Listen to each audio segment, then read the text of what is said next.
2013 жылдын башынан тартып бүгүнкү күнгө чейин өлкө аймагынан 1 миллион 100 миң тоннадан ашуун мунай алынып келди. Анын 640 миңге чукулун бензин, калганын дизель түзөт. Мында бензиндин жылдык керектөөдөн 98% алынып келсе, дизель майы дээрлик 134% импорттолду. Башкача айтканда, дизель ашыкча сатып алынды. Таким образом можно отметить, что Калк жана чарбалык субъекттер тарабынан күйүүчү каражаттарга суроо талаптын өсүшүнө жараша Кыргызстандын мунай ташуучулары аларды керектүү көлөмдү камсыз кылып берип жатканын белгилесе болот. население и хозяйство субъектов. Мындан тышкары республикада эң көп сатылган бензиндин баасы да арзандаганы белгиленет. АИ-92 үлгүсүндөгү бензин жыл башында орточо 39 сом 40 тыйын турган болсо, 1-декабрга карата 90 тыйынга арзандады. Бирок АИ-80 1 сом 30 тыйынга, АИ-95 1 сом 60 тыйынга, дизель майы 30 тыйынга кымбаттады. В целом за 2014 год по нашим Жалпысынан жылдын жыйынтыгы боюнча күйүүчү каражаттар орточо 30-50 тыйынга же 1%га кымбаттайт деп божомолдоп жатабыз. до 1%.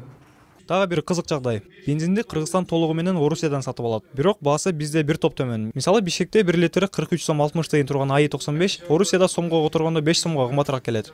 Бул өкмөт аралык келишимдер менен жетишилгени айтылууда. Күйүүчү каражаттар өлкөдө жетиштүү болгону менен көйгөйлөр да жок эмес. Алардын эң негизгиси алыскы аймактарга жеткирүү.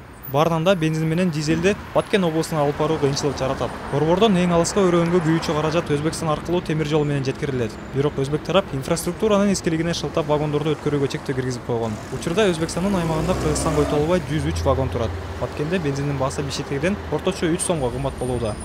Мындан тышкары айдоочулар бензиндин сапатына да канааттанбай келишет. Машина деле тартпай калат, стук берип элечи көбүнчөсүндө. Сапаты эми ар кандай, кээде жакшы, кээде жаман.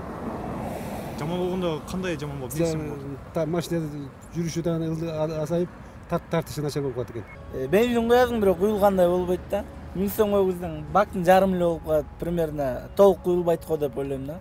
Мен баш жоктон көрө жогору да.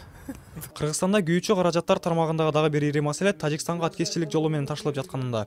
Тажикстан Орусиядан бензинди пошлина менен сатып алгандыктан күйүүчү каражат коңшу өлкөдө Кыргызстандагыдан 25-30 сомго чейин кымбат. Бирок коңшу өлкөдө Орусия жетекчилиги менен бул маселенин үстүндө иштеп, келерки жылы алар да күйүүчү каражатты пошлинасыз алып баштаары айтылууда. Мындай учурда ал жакка бензин ташуунун зарылчылыгы өзү менен өзү жоголот.